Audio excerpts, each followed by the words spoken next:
Muy buenas tardes, chicos. Vamos a empezar con la lista, por favor. Álvarez Andrea. Amorín Beatriz. Presente, doctora. Buenas tardes. Ampuero Marco.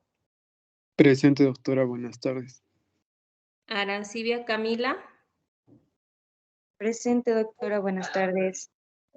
Arévalo Carlos. Arzabe Camila.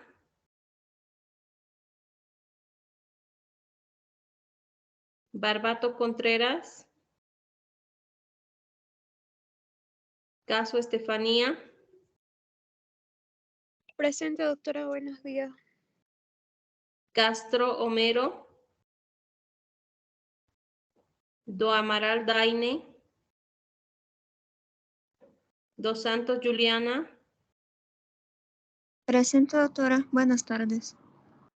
Encinas Fernando.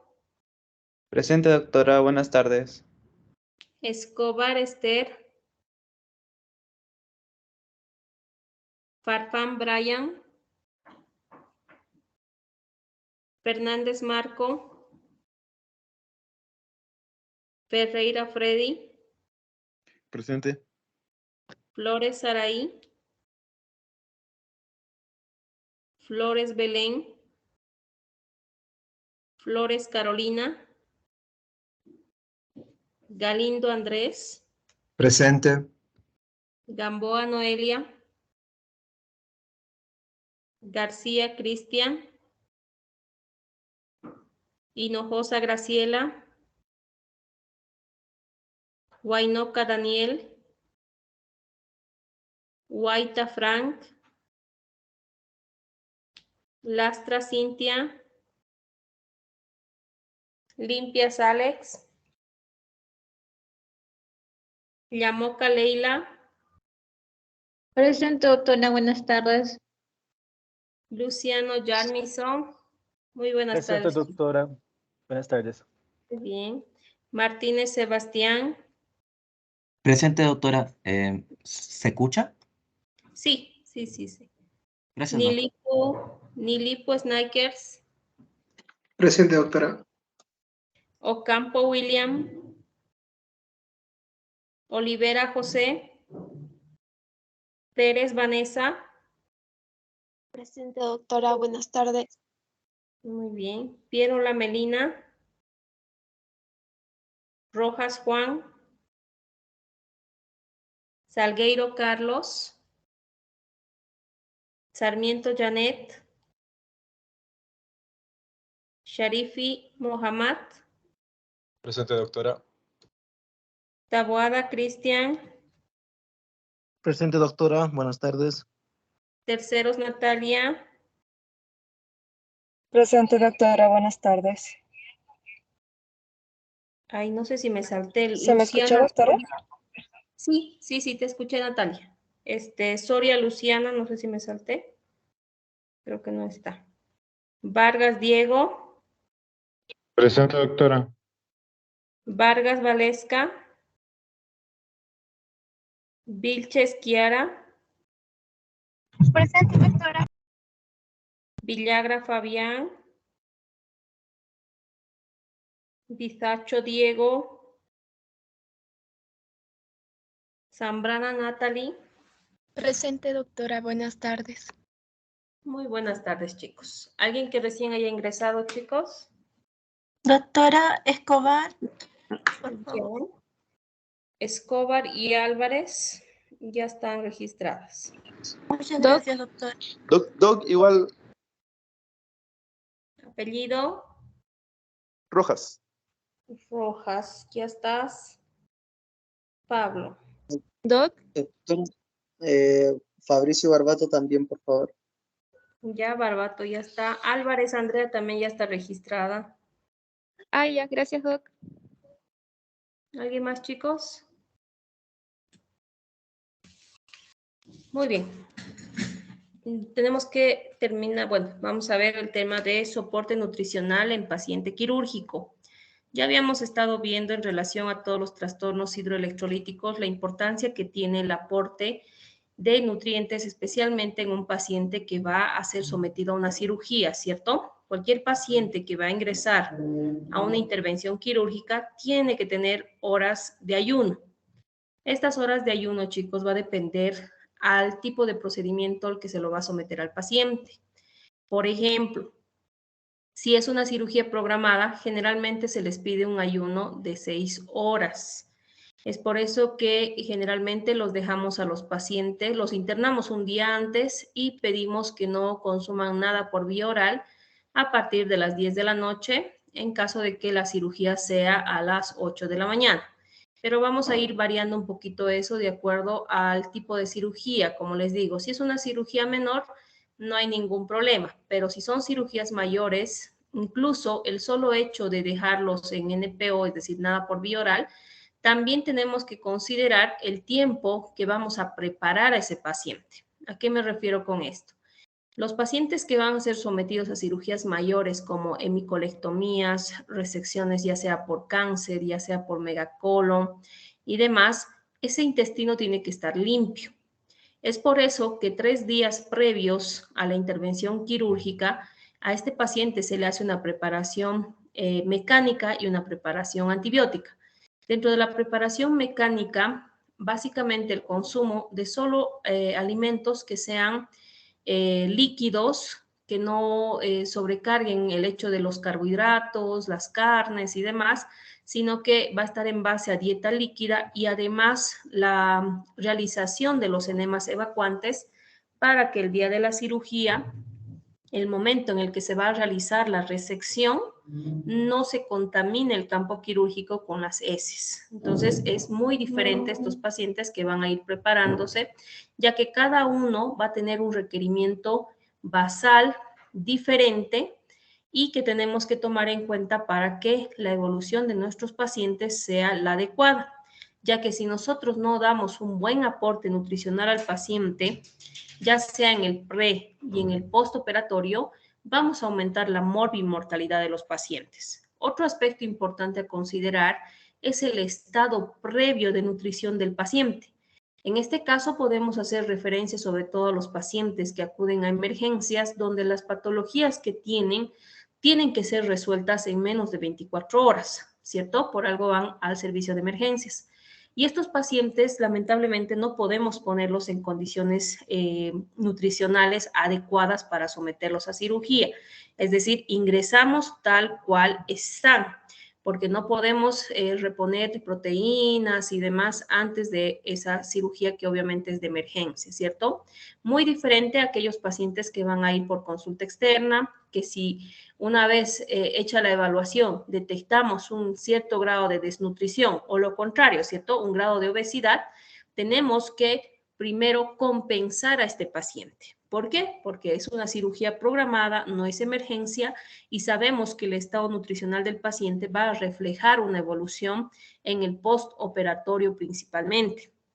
Ya que si no controlamos esto, por ejemplo, en estas resecciones de colon, si no tenemos proteínas adecuadas, especialmente la albúmina, hay mayor tendencia a que se fistulice, es decir, se dehiscente la sutura de la anastomosis y terminemos con un paciente posiblemente con una peritonitis, una reoperación, una nueva reintervención y finalmente una colostomía. Entonces es importante considerar los tipos de nutrición y las valoraciones preoperatorias, especialmente en los pacientes que van a ser sometidos a cirugías programadas. En el caso de emergencia, si bien tenemos que entrar en el estado en el que se encuentra el paciente, tenemos durante el trans y el postoperatorio el tiempo suficiente para poder adecuar estos requerimientos al paciente y que de esta manera el postoperatorio que tenga no se complique.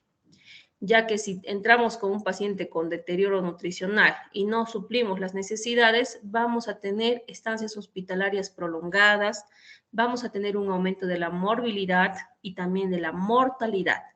Básicamente estos pacientes que están más afectados son grupos de riesgo, ¿cierto? Los pacientes de la tercera edad, pacientes con comorbilidades, hipertensión, obesidad, diabetes, que obviamente van a generar un postoperatorio mucho más complicado.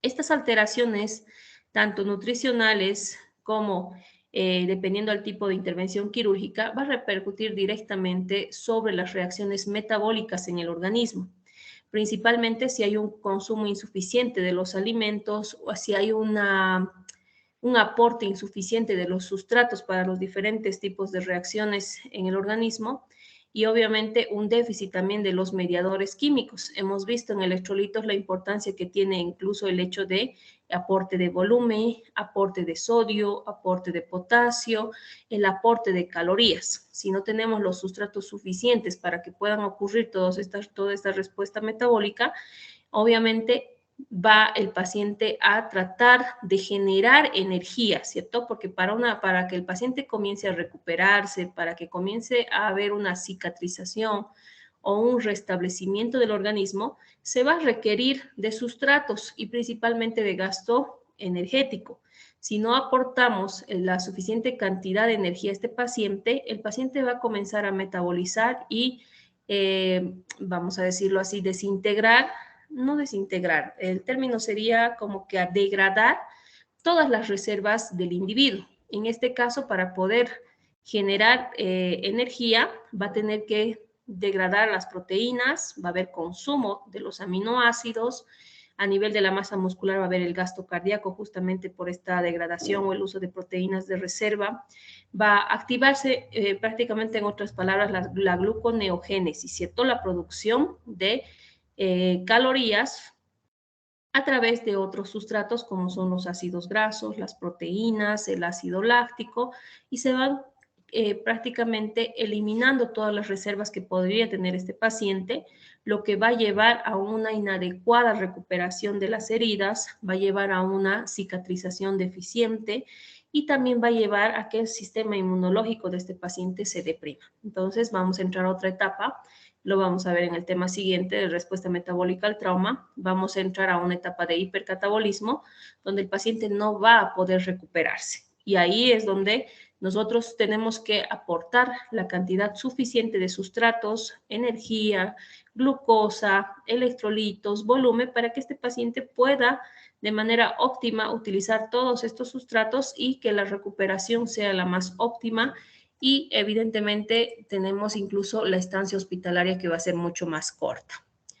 Habíamos visto en el primer tema de líquidos electrolitos, no sé si recuerdan, unas ventanitas que les puse ahí, una caricatura de un banco, donde teníamos una vía de ingreso que era la vía oral, ¿cierto? La vía ordinaria.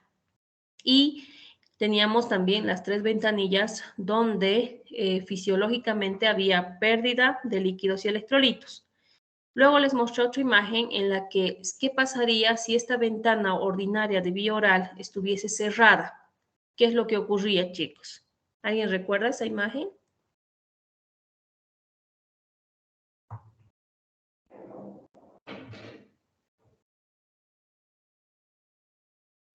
¿Nadie, chicos, no recuerda la imagen?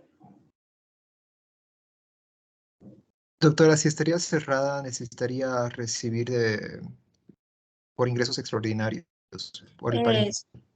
Muy bien, la ventanilla extraordinaria, ¿cierto? Andrés, ¿te acuerdas cuáles eran esas vías para poder aportar a este paciente los nutrientes necesarios? Bueno, en general, ¿cierto? Volumen, electrolitos y demás. La vía parenteral. Muy bien, parenteral y la vía enteral, ¿sí? ¿Quién sabe cuál es la diferencia, chicos, entre la vía enteral y parenteral?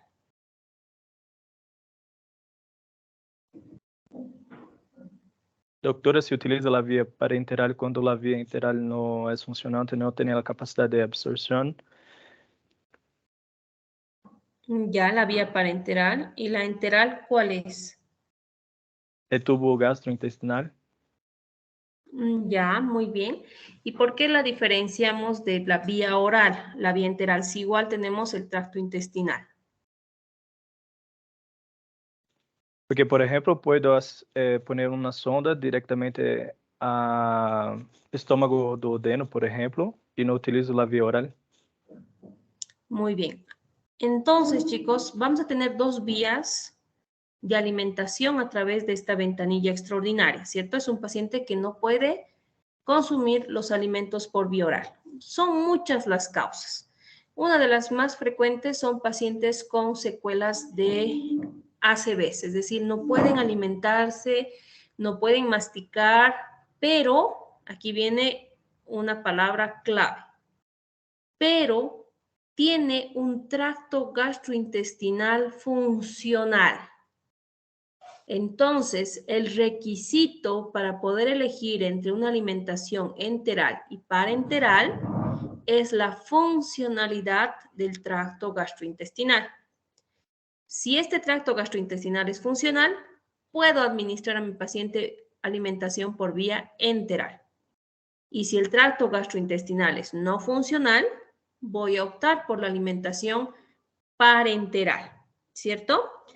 Más adelante vamos a ver las indicaciones, pero es importante diferenciar la enteral y la parenteral, porque a través de estos dos medios es que vamos a poder administrar a nuestros pacientes sus requerimientos básicos. Ahora, también es importante tomar en cuenta que este tipo de alimentación, especialmente la enteral, siempre va a ser de preferencia antes que la parenteral en caso de que se pueda dar al paciente. ¿Por qué? Porque ustedes saben que la mayor absorción de nutrientes y líquidos es a nivel de la primera y segunda porción del intestino, ¿cierto? A nivel del duodeno. ¿Qué pasaría si el paciente, obviamente tenemos indicaciones para la parenteral, pero qué pasaría si yo a este paciente le empiezo a dar solo por vía parenteral, incluso teniendo en cuenta que el tracto gastrointestinal es funcional? Lo único que estamos generando es una atrofia de las microvellosidades y no estamos aprovechando la superficie intestinal para un mejor aprovechamiento en la absorción de nutrientes. Es por eso que si bien el paciente va a estar con vía parenteral, el objetivo principal es tratar de reiniciar lo antes posible la vía oral. Y si no se puede iniciar la vía oral, por lo menos optar por la alimentación enteral. Dentro de estas indicaciones, obviamente tendremos también aquellos en los que no podemos iniciar todavía la vía enteral y tenemos como alternativa la parenteral para evitar que nuestro paciente siga perdiendo los sustratos y tengamos una mejor respuesta, ¿cierto? Entonces, opcional la parenteral. ¿Cuáles son los objetivos de un soporte nutricional en el paciente? Principalmente, el dar un apoyo nutricional suplementario en aquellos pacientes que van a ser sometidos a cualquier tipo de intervención quirúrgica.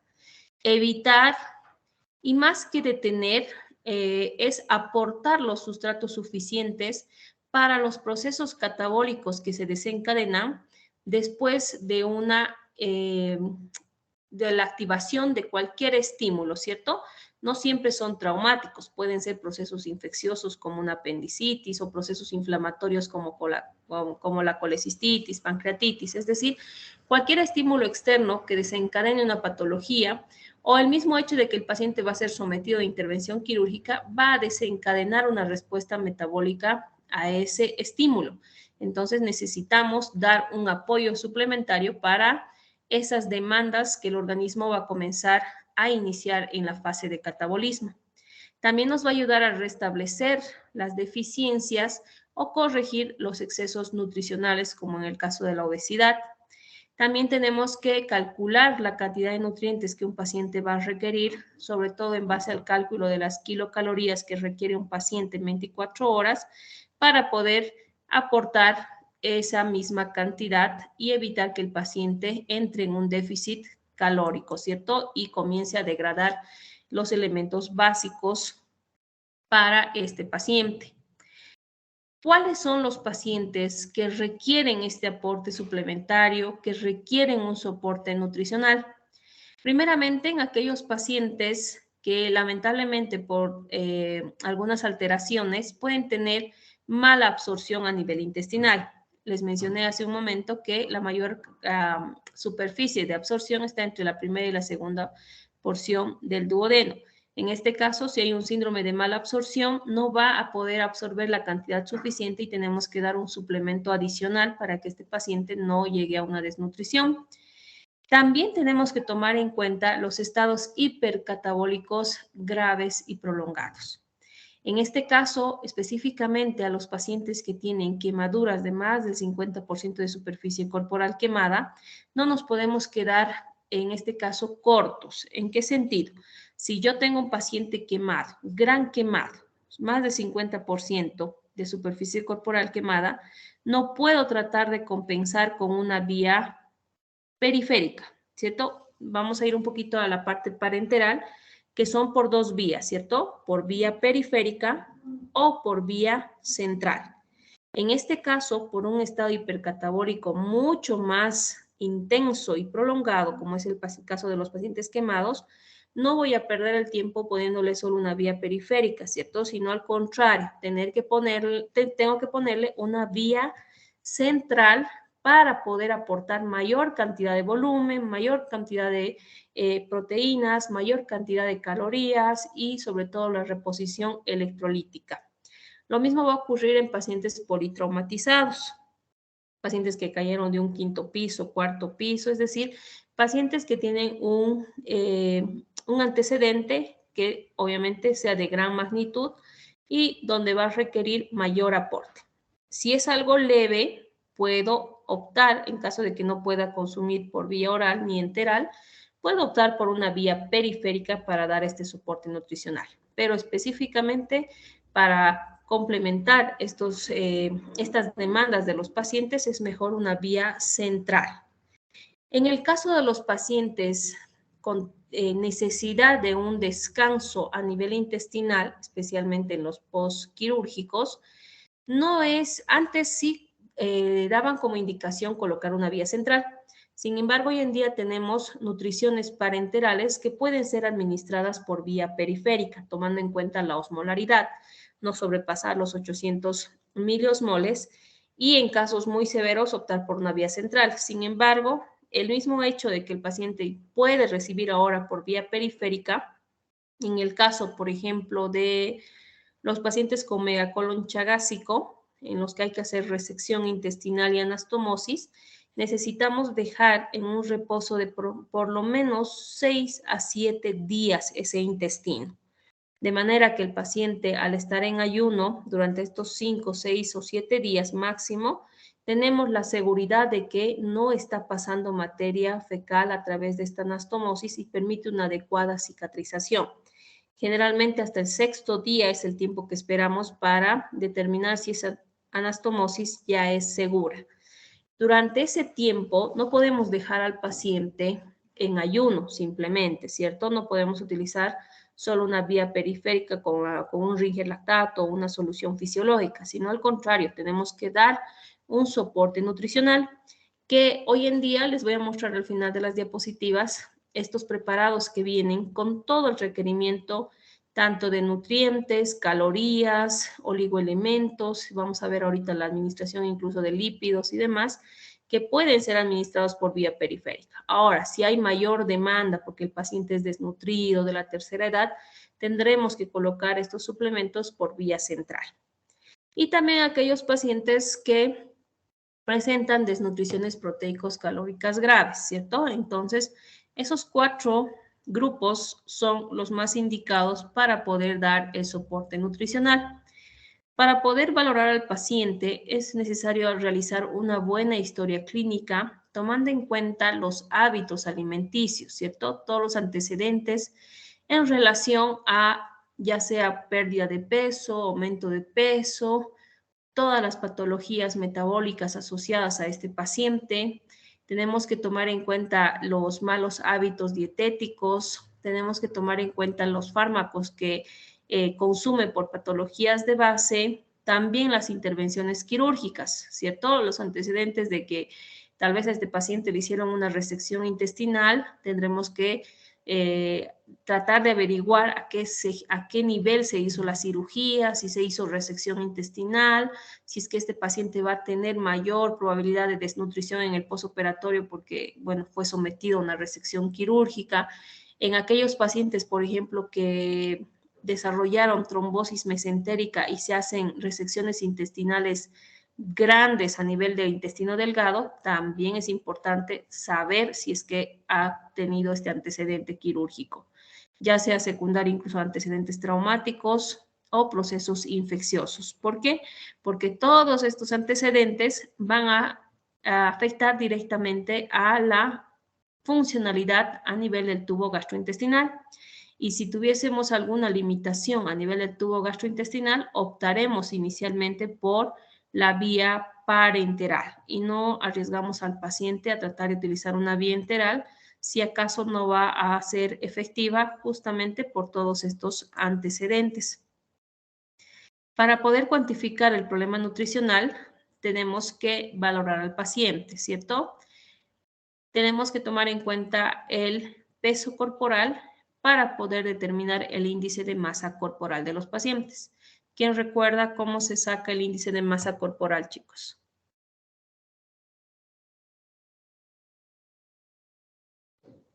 Es el peso dividido por la talla al cuadrado. Exacto. Entonces, el índice de masa corporal es sumamente importante para determinar si el paciente está con desnutrición y obesidad.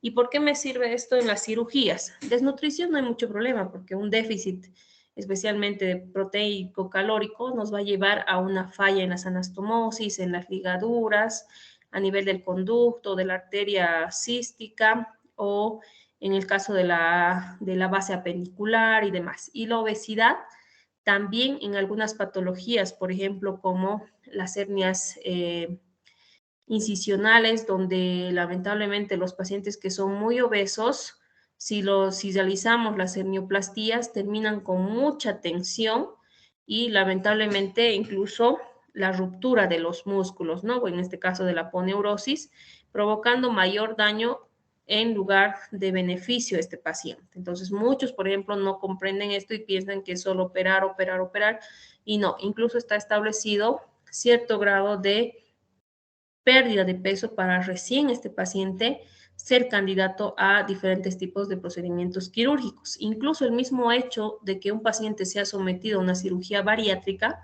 se necesita una pérdida de peso de al menos 8 a 10 kilos para poder tener la garantía de que este paciente realmente está readecuando su estado nutricional. No es indicación de cirugía, ni siquiera bariátrica, chicos, que es para obesidad directamente, sino que se hace un manejo multidisciplinario con el nutricionista, incluso con el cirujano plástico y demás, para que puedan ser sometidos a este tipo de cirugías. Y con mucha más razón, pedir que bajen de peso por otras patologías que siempre y cuando no sean emergencias, ¿cierto?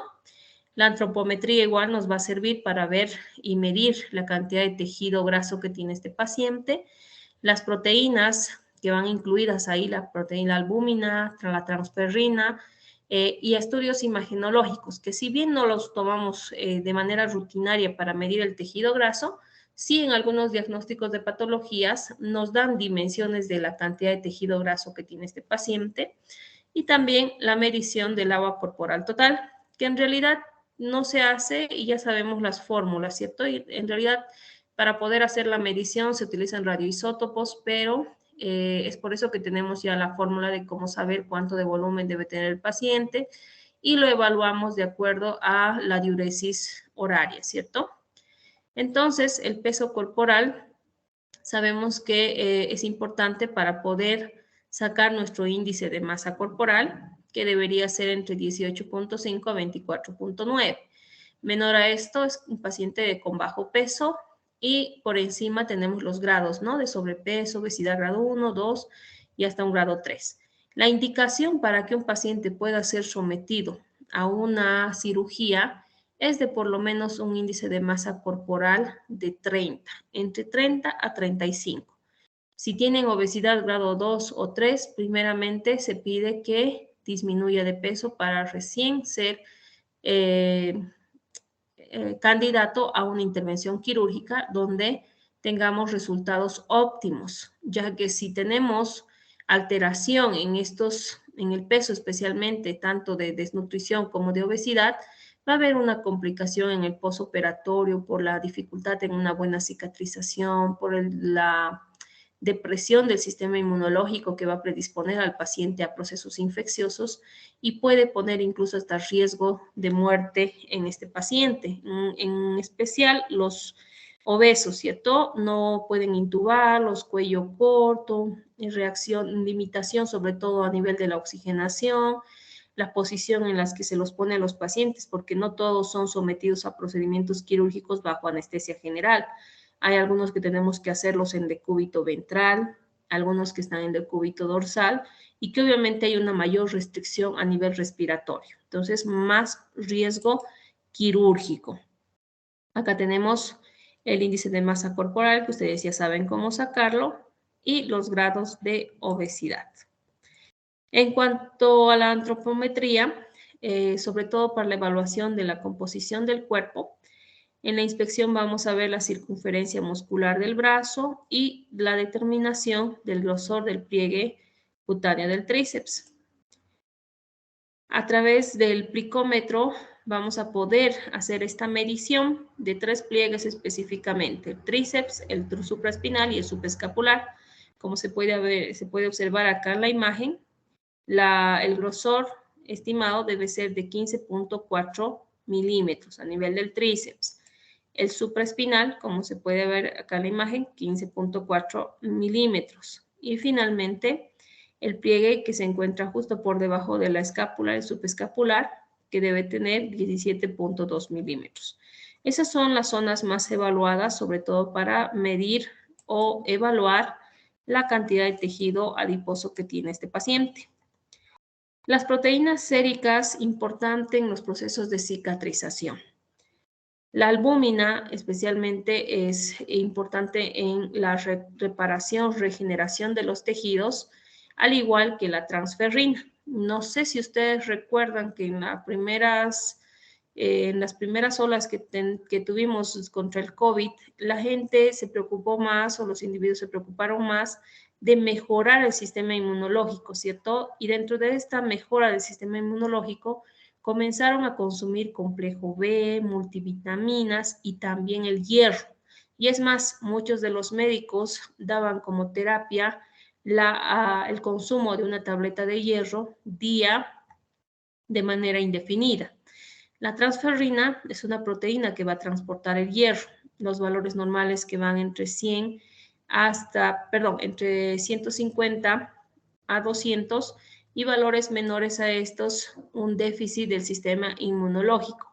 Es por eso que se mide la transferrina y también la albúmina sérica. En este caso, si hablamos de las proteínas séricas, ustedes saben que el valor normal es de 6 a 8 gramos por decilitro, y de la albúmina de 3.5 hasta 5, ¿no?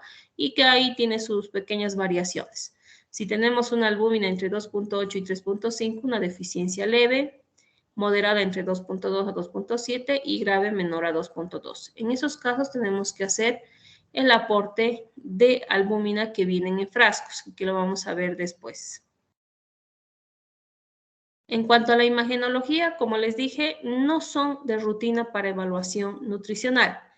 En el caso, por ejemplo, de los pacientes que tienen hernias incisionales, al realizar los estudios imagenológicos como la ecografía para ver el tamaño del anillo herniario, o en el caso de las tomografías para ver la cantidad de panículo adiposo que tiene el paciente y sobre todo la longitud de los músculos, porque en hernias grandes muchas veces los músculos están retraídos, y si planificamos una cirugía de reparación de pared, lo más probable es que este paciente termine con un síndrome compartimental.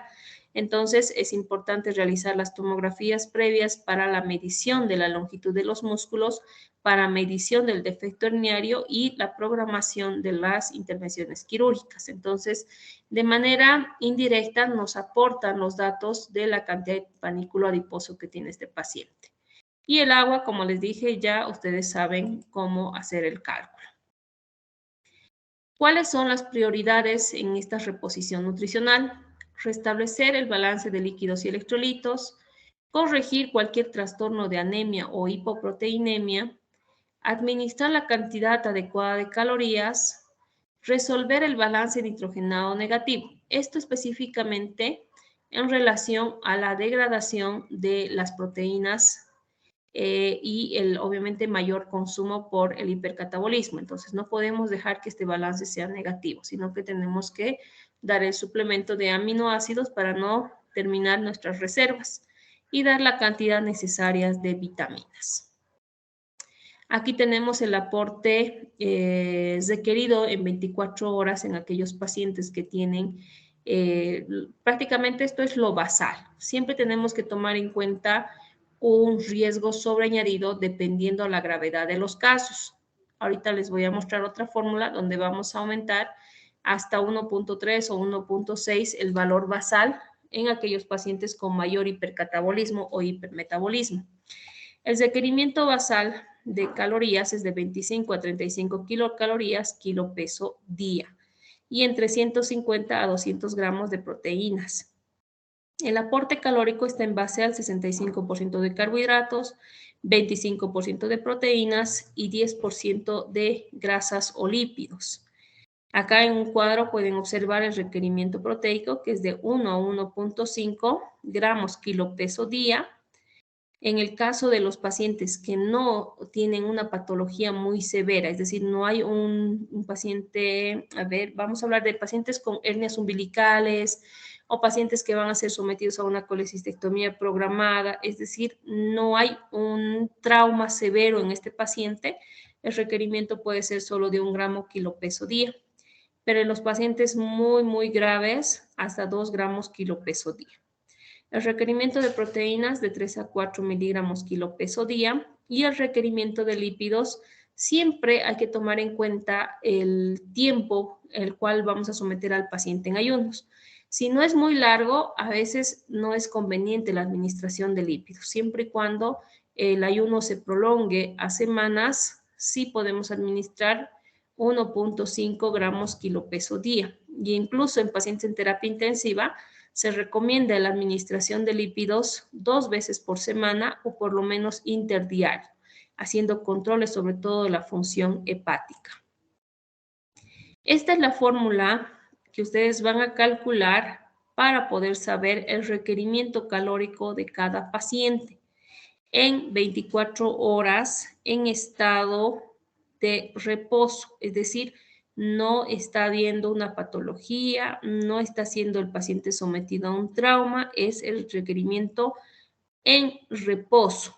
A este valor que nos va a salir tanto del sexo masculino como del femenino, es que recién vamos a aumentarle el factor del estímulo al cual está siendo sometido el paciente para poder dar nuestro aporte. Hay la fórmula tanto para el sexo masculino como para el femenino.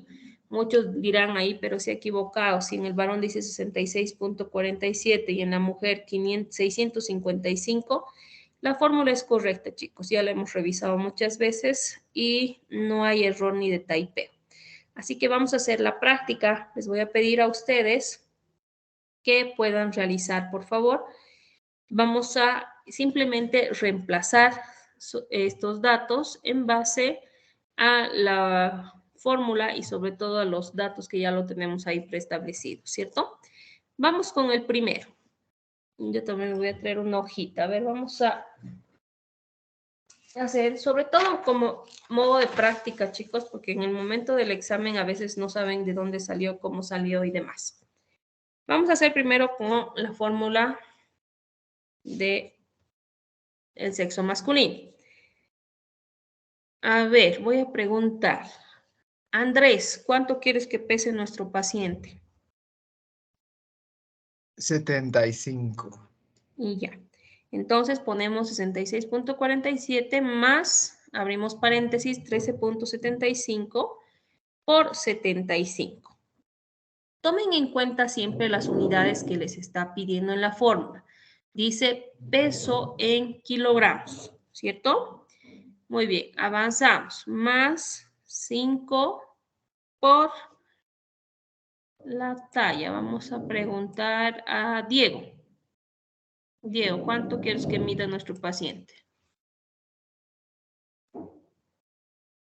Diego Vargas.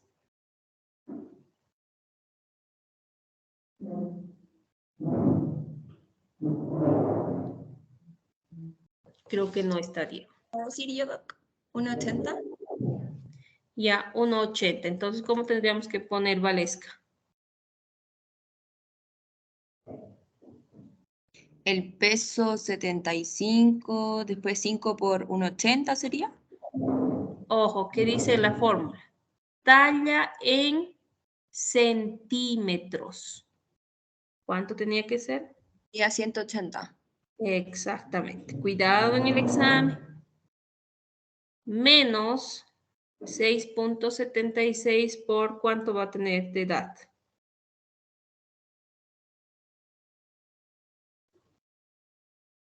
¿40 años? Ya le pondremos 40 años. Muy bien. Vayan resolviendo y vemos si coincidimos.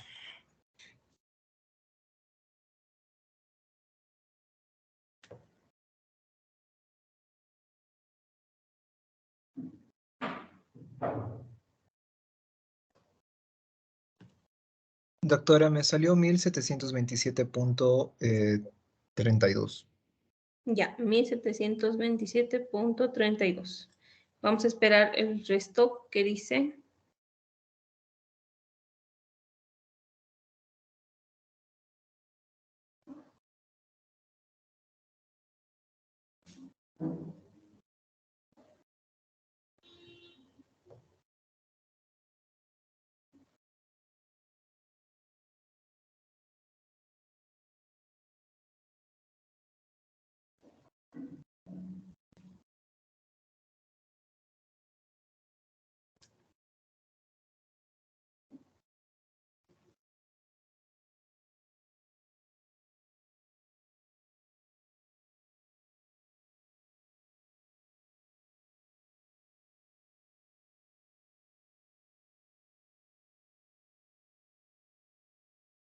¿Alguien más, chicos, que haya sacado? Esperen lo que esperen. Yo también, doctora, también me salió 1727.32. Ya, muy bien. ¿Alguien más?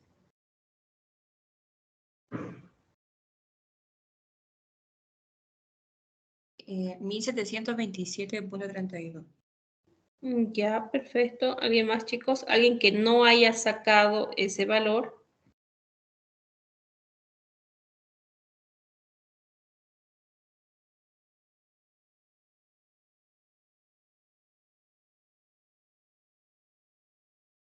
Muy bien. Entonces, chicos, ese valor que han sacado de 1727.32 es kilocalorías en 24 horas. Ese es el aporte que requiere este paciente. Ahorita vamos a ver el factor sobreañadido, pero ese es el cálculo para saber el requerimiento basal, porque si recuerdan en esta otra fórmula, les dice directamente entre 25 a 35 kilocalorías kilo peso día, que ya aquí tenemos otra cifra mucho más alta. La fórmula de Harris-Benedict es el cálculo de las calorías en reposo, es decir, sin que el paciente tenga ningún tipo de estímulo para que se genere una respuesta metabólica, ¿sí? Es la tasa basal en reposo. Ahora vamos a hacer en el caso del sexo femenino. ¿Cuánto quieren que pese la paciente? 53. Ya, 9.56 por 53 más 1.85 por la talla. ¿Cuánto va a medir? 1,50, doc. Ya, entonces 152, ¿cierto? Menos 4.68 por la edad. ¿Qué edad?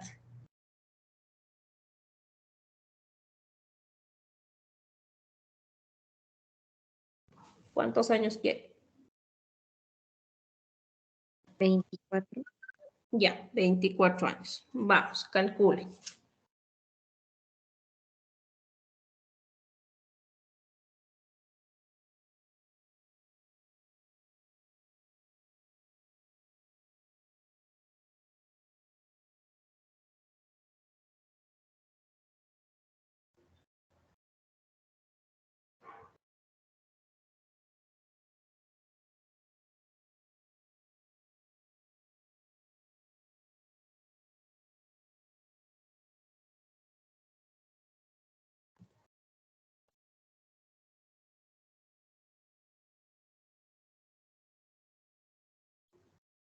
Doc me dio 1327.03. 1327.03. Ya, esperemos a alguno de tus compañeros. Doc, pero para el examen vamos a tener que memorizarnos todas las fórmulas, ¿cierto? Sí, solo los valores, ¿no? 5.56, 1.85, 4.68.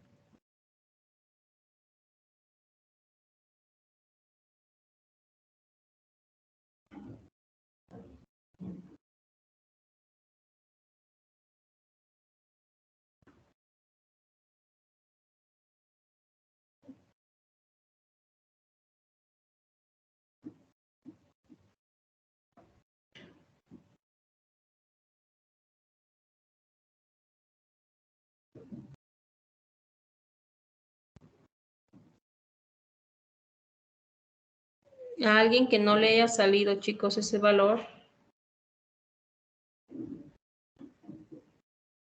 Doctora, me salió 1326.96, pero creo que es porque puse de peso, de altura 150.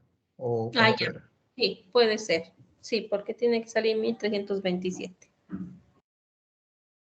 Entonces, solamente fíjense bien el valor que están poniendo para reemplazar. El resto es ejercicio normal, ¿sí? No hay mucho inconveniente. Vean, incluso para esta mujer sale 1327 kilocalorías en 24 horas, pese a esa cifra de 655. Probablemente porque muchas veces la talla es menor y demás, ¿cierto? Entonces, esa fórmula es la correcta, por favor, chicos. Entonces, sencillo.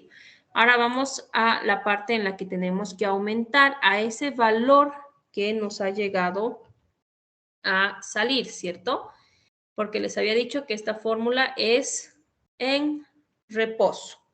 Entonces, en las situaciones en las que el paciente va a tener diferentes situaciones, ya sea el hecho de someterse a una cirugía o en el caso de los pacientes gran quemados, tiene un valor sobreañadido, es decir, la cifra que han salido multiplican por 1.3 veces en aquellos pacientes con algún estímulo, ya sea por desnutrición, ya sea porque se sometió a una cirugía programada, una hernia umbilical, una hernia inguinal, puede ser una colecistectomía, es decir, donde no ha habido un requerimiento energético demasiado intenso, multiplicamos por 1.3. Pero si tenemos un paciente gran quemado, tenemos que multiplicar 1.6 y en algunos casos muy severos hasta 2. Entonces, siempre se tiene que añadir un valor dependiendo al grado de intensidad que va a tener la patología de este paciente. Muy bien. ¿Alguna duda, chicos? Hasta ahí, mientras voy registrando los últimos que llegaron. Doctora, ¿podría repetir las situaciones donde multiplicamos por 1.3, por favor?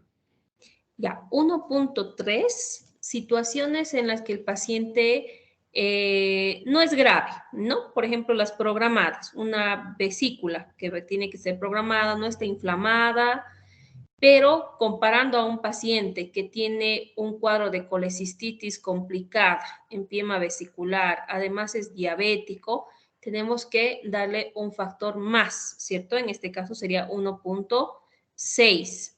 Ahora, ¿por cuánto ustedes aumentarían si es un paciente gran quemado? Más del 50% de superficie corporal quemado, tendremos que darle 1.6 o dependiendo a la evaluación que hagamos, hasta 2 es lo máximo que tenemos que aumentar a un paciente con necesidad de mayor aporte calórico. ¿Sí? No sé si me dejo entender. Sí, gracias. Muy bien. ¿Alguna otra consulta? Doctora, yo me uní un poco tarde a la clase. Quería que me Ya. pongan la lista, por favor. Anótalo en el chat. Justo ahorita Ah, los ya. estoy registrando a los Gracias, que doctora. van a poner sus nombres.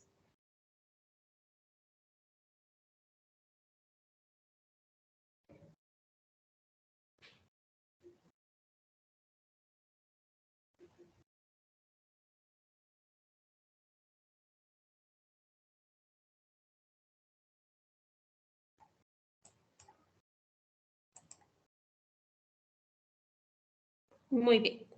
Entonces, vamos ahora por la primera parte. En el caso de que el paciente pueda consumir vía oral, entonces vamos a tener diferente conducta. Cuando los pacientes son sometidos a cirugías programadas sin ningún tipo de complicación, una vez que han estado en NPO, es decir, nada por vía oral, tenemos que comenzar a iniciarle la dieta, ¿cierto? Lo antes posible. Generalmente, incluso si se hacen cirugías laparoscópicas, normalmente en las 6 horas posteriores a la cirugía, ya comenzamos a reiniciar la alimentación.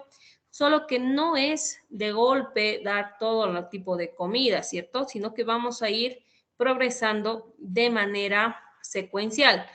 Por ejemplo, empezamos con la dieta hídrica. La dieta hídrica está en base simplemente a tecitos o matecitos. ¿Por qué iniciamos con este tipo de alimentación? Sobre todo para ir viendo la tolerancia oral del paciente.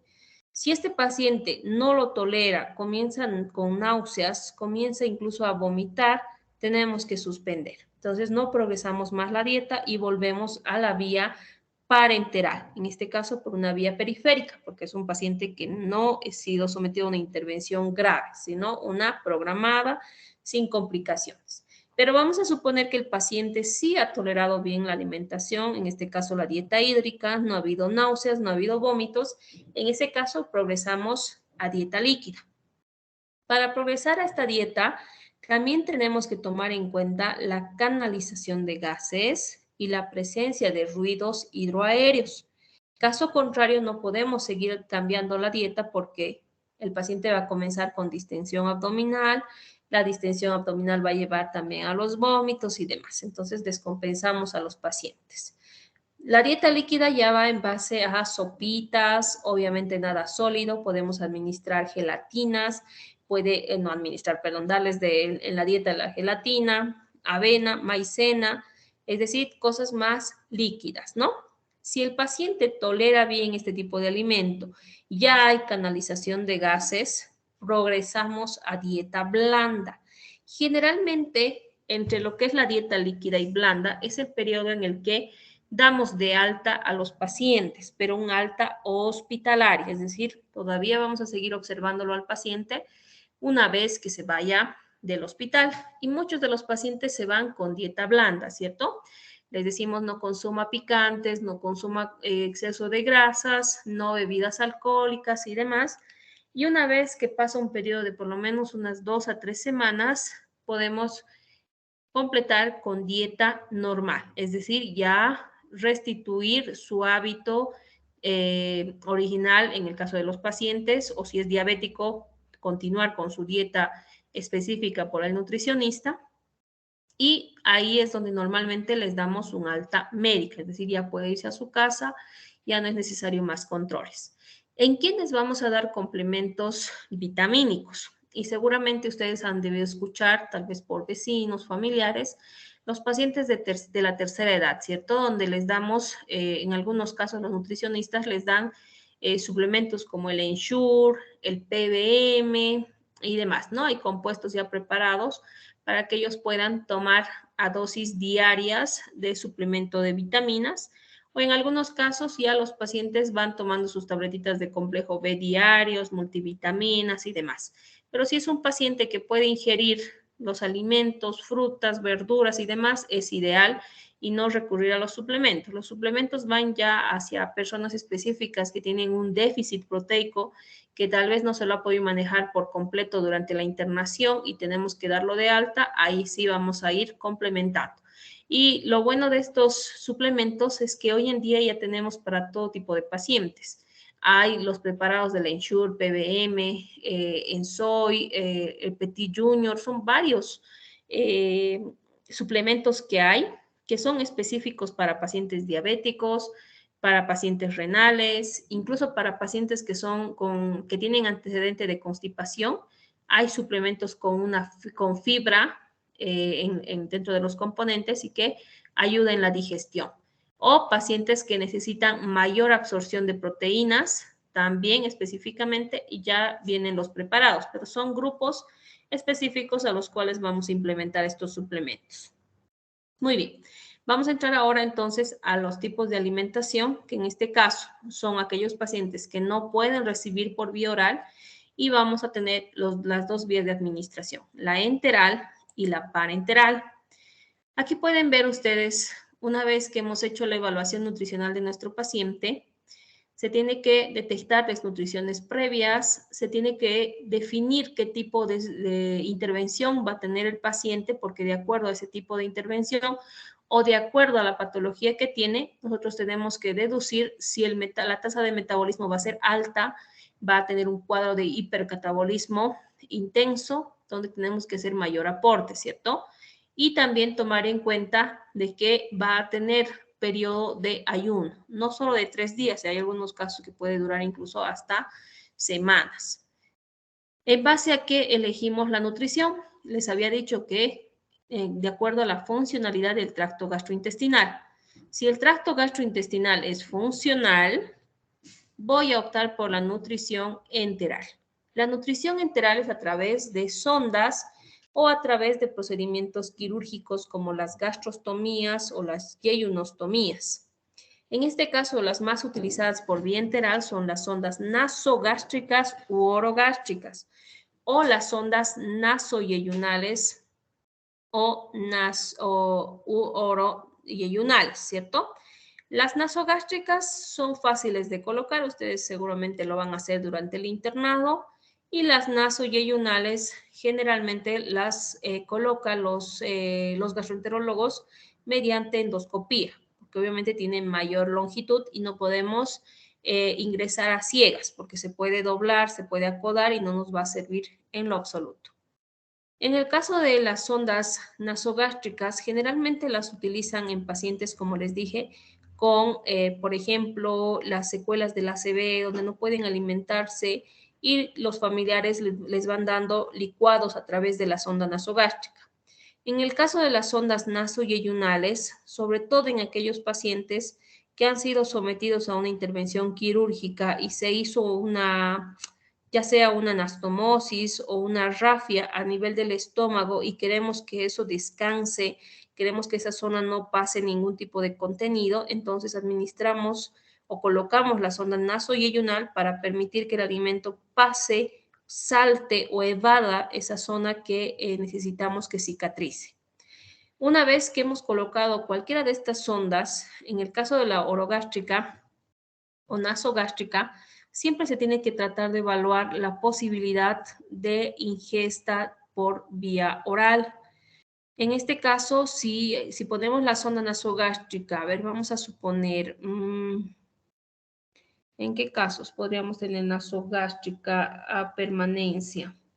Los pacientes que tienen trauma cráneoencefálico, los pacientes que posiblemente se cayeron porque estaban en estado etílico, tiene dos funcionalidades la sonda nasogástrica. Una para la alimentación posterior y dos para evitar la broncoaspiración. Entonces, una vez que el paciente ya pasó el periodo de alarma, está recuperándose bien, podemos retirar la sonda nasogástrica siempre y cuando haya una buena tolerancia, ¿cierto? Y obviamente la tolerancia la vamos a controlar cerrando la sonda nasogástrica y aportando al paciente el alimento por vía oral. En caso de que no haya tolerancia oral, mantenemos la sonda nasogástrica y comenzamos a alimentar al paciente mediante la administración con jeringas en bolos de 300 a 400 cc. El único detalle que tenemos que tomar en cuenta con la sonda nasogástrica es que como se está introduciendo el alimento a nivel gástrico, tenemos que apoyarlo con un prokinético, ya sea la metoclopramida o la domperidona, para evitar los residuos gástricos. El tipo de alimentación que se va a colocar va a ser siempre licuados, ¿no? No se puede optar por otro tipo de alimentos. Ahora, en caso de que el paciente no tolere la sonda nasogástrica, vamos a optar por la sonda nasoyeyunal o podemos utilizar la nutrición parenteral. Las sondas nasoyeyunales, de igual manera, vamos a administrar de forma continua. En este caso no tenemos el residuo gástrico, pero el inconveniente de la sonda nasoyeyunal es que hay mayor tendencia a la broncoaspiración. Entonces, de todos modos, una vez que se coloca, siempre se tiene que reevaluar si se puede iniciar o pasar a la zona nasogástrica y de la zona nasogástrica a la vía oral. Y en caso de que no se pueda, es decir, que el paciente no tolere ni la zona nasoyeyunal ni la nasogástrica, es decir, no está cumpliendo el objetivo principal, vamos a optar por la nutrición parenteral. O en caso de que no haya un tracto gastrointestinal funcional, optamos por la nutrición parenteral, que puede ser temporal o puede ser permanente por lo menos más de 3 meses. Y siempre la revaloración para retornar a la nutrición enteral. En el caso de los tractos gastrointestinales no funcionales, esto, por ejemplo, en los pacientes que tienen obstrucción intestinal, ¿de qué me va a servir colocarle una zona nasogástrica o una zona nasoyeyunal si está obstruido, ya sea por bridas o adherencias? No me va a servir esa vía porque no hay un tracto gastrointestinal funcional.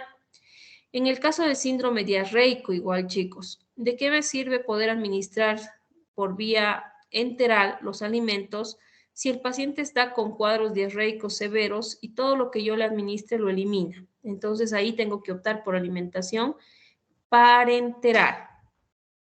O en el caso, por ejemplo, de los ejemplos que ya habíamos visto al inicio, referidos a las fístulas pancreáticas, fístulas biliares, enterocutáneas, donde también va a haber una gran pérdida de líquidos y electrolitos. No me sirve de nada seguir alimentándole por las sondas nasoyeyunales y demás, porque el paciente va a perder todo lo que yo voy a administrar. Esos básicamente son indicaciones para poder iniciar la vía parenteral.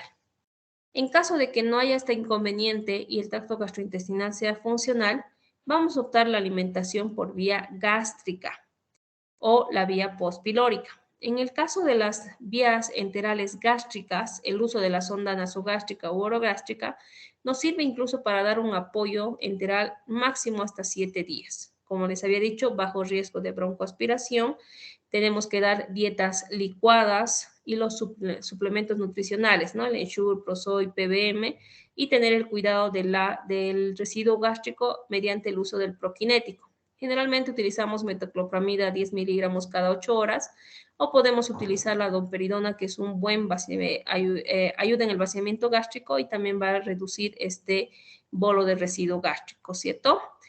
La velocidad de infusión en bolos de 300 a 400 cc y posteriormente infusiones continuas con 6 horas de descanso. Una vez que hemos iniciado nuestra alimentación por vía nasogástrica a 500 cc en 24 horas, podemos administrar los suplementos a 0,5 calorías cc y la valoración del residuo gástrico.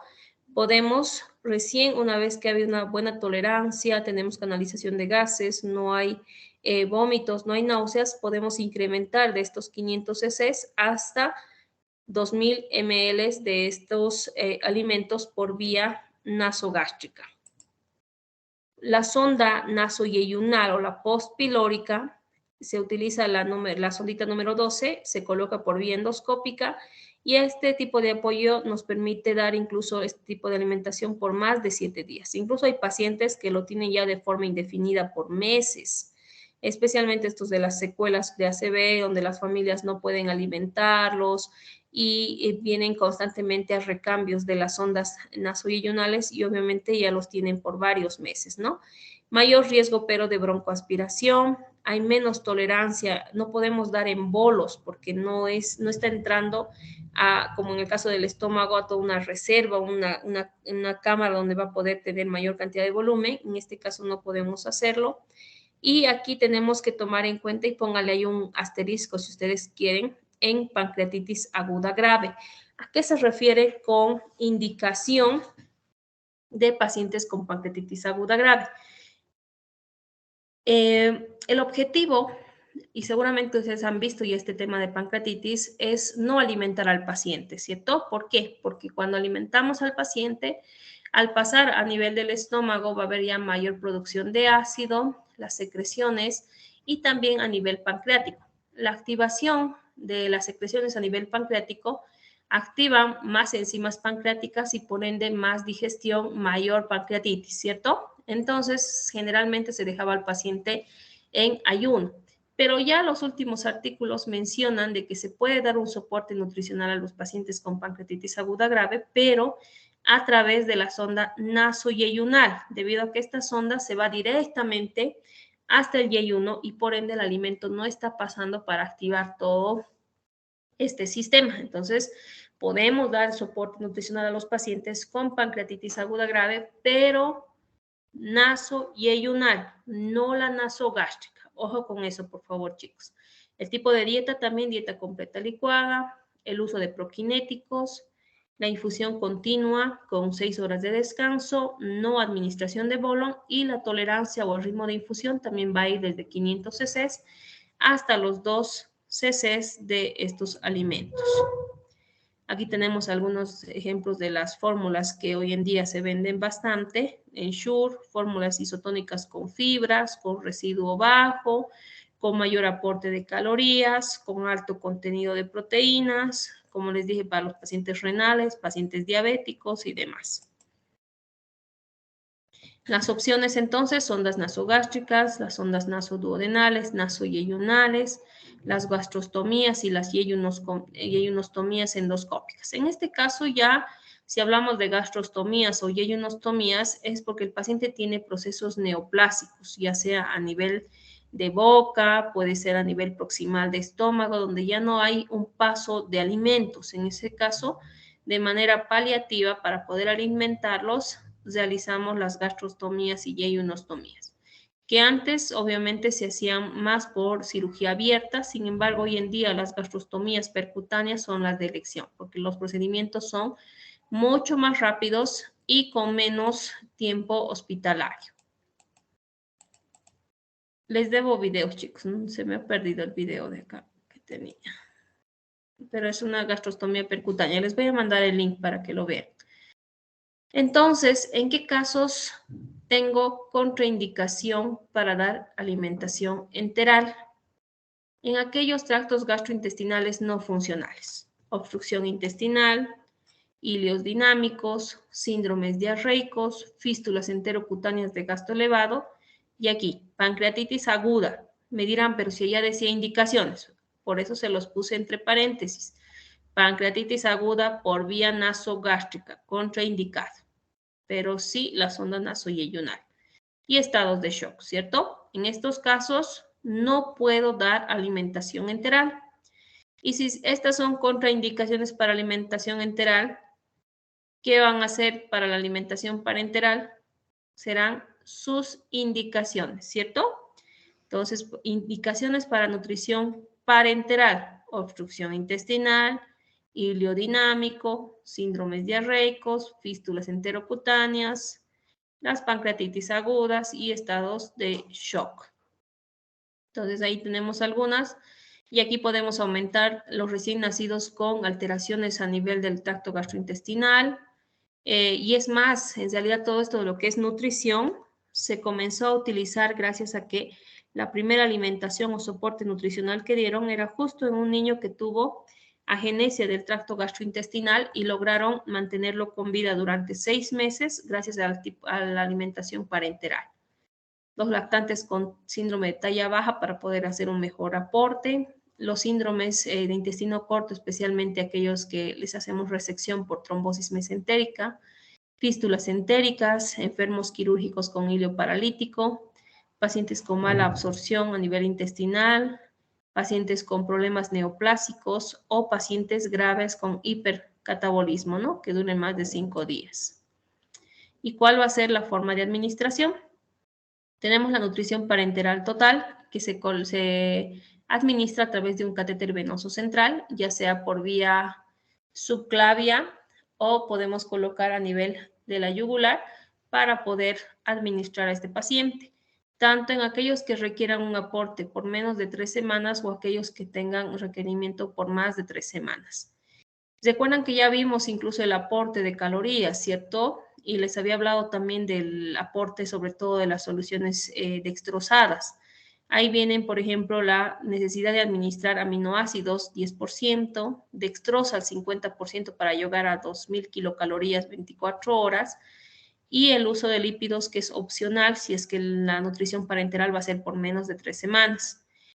habíamos visto que las hiperglicemias, y vamos a ver más en respuesta metabólica al trauma, pueden ser bastante frecuentes mediante la administración de esta nutrición parenteral y que por esa razón debemos dosificar con insulina entre 10 a 20 unidades internacionales por vía subcutánea. Caso contrario, el paciente va a terminar con glicemias de 300, 350. Entonces hay que tener mucho cuidado en ese sentido. Por eso es que se tiene que hacer un control de glicemia cada 12 horas, específicamente 6 de la mañana y 8 de la noche, donde hay picos elevados de la concentración de glucosa. Regular la dosis de insulina, dosificar la insulina de acuerdo a el valor máximo que debe ser valor máximo de 150 miligramos por decilitro y los controles hídricos y electrolíticos, ¿no? Cada 48 horas. En el caso de que sean más de 3 semanas, ya no es opcional el uso de lípidos. Aquí sí tenemos que utilizar lípidos, de preferencia, como les había dicho a un inicio, espaciado, con controles laboratoriales, especialmente a nivel hepático, y las mismas reglas en relación al control metabólico, incluyendo acá los triglicéridos, para que no sobredosifiquemos con lípidos al paciente. Y tenemos ahí el requerimiento metabólico con la fórmula de Harris-Benedict más el factor de estrés, ¿cierto? Ahí tienen los valores de calorías, proteínas necesarias para el paciente. Esto en caso de que requiramos utilizar la nutrición parenteral. Y finalmente, chicos, para ya poder terminar, acá les pongo los paquetes que ya vienen para la nutrición parenteral. Antes solo se colocaban estos por vía central, pero las complicaciones que tenían para la administración por vía central era el hecho de colocar el catéter y había riesgos de neumotórax y demás que hacía que se vuelva mucho más complejo este uso. Pero, como ustedes pueden ver en este recuadro, tenemos soluciones que vienen por vía periférica, para administración por vía periférica o central, o específicamente por vía central. Las más usadas hoy en día por menos complicaciones es la periférica, pero sí tenemos que tomar en cuenta la osmolaridad. Nutriflex vienen en 2 sachets, como pueden ver acá, para 48 horas, y ahí tienen todos los aportes. Vean, calorías, aminoácidos, nitrógeno, lípidos, glucosa, sodio, potasio, magnesio, calcio, zinc, cloruro, acetato, fosfato. Nos vamos a la osmolaridad. Vean, la que sí se puede administrar por vía periférica es aquella que llega a 840 miliosmoles. En cambio, los que se administran por vía central es 1545 miliosmoles, que nos aportan, en un caso, pocas calorías, 740, y en la tercera columna, 1475 kilocalorías. Vean, ahí varía incluso el volumen que se administra y la cantidad de los sustratos que estamos administrando a nuestro paciente. Esto ya para un cálculo de 48 horas.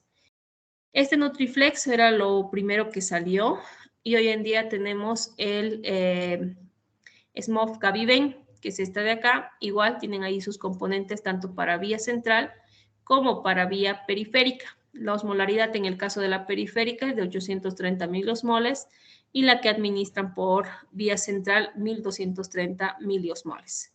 Igual ahí ustedes pueden ver el aporte de aminoácidos y nitrógeno para evitar la degradación de las proteínas a nivel muscular. Tenemos grasas, carbohidratos, la glucosa. Tenemos ahí todos los electrolitos para poder manejar al paciente de manera adecuada. Obviamente todo esto, chicos, antes se hacía preparados en quirófano, mezclando las ampollas de sodio según el cálculo que se ha hecho. Y obviamente el hecho de que sea ahora universal para todos es obligado tener que ir a hacer controles periódicos para ir monitorizando de que no nos excedamos ni tampoco nos quedemos demasiado cortos en el aporte, ¿cierto? Entonces, una gran ventaja hoy en día. Incluso los costos económicos han bajado sustancialmente desde que comenzó a aparecer este tipo de alimentación parenteral. Y todavía hay algunos centros en los que sí, obviamente van preparando, ¿no? En bolsitas, pero todo tiene que ser mediante técnicas asépticas en quirófano. Van administrando las dextrosas al 50%, calculan el volumen del paciente y los requerimientos en cuanto a los electrolitos. Muy bien, chicos. ¿Alguna pregunta?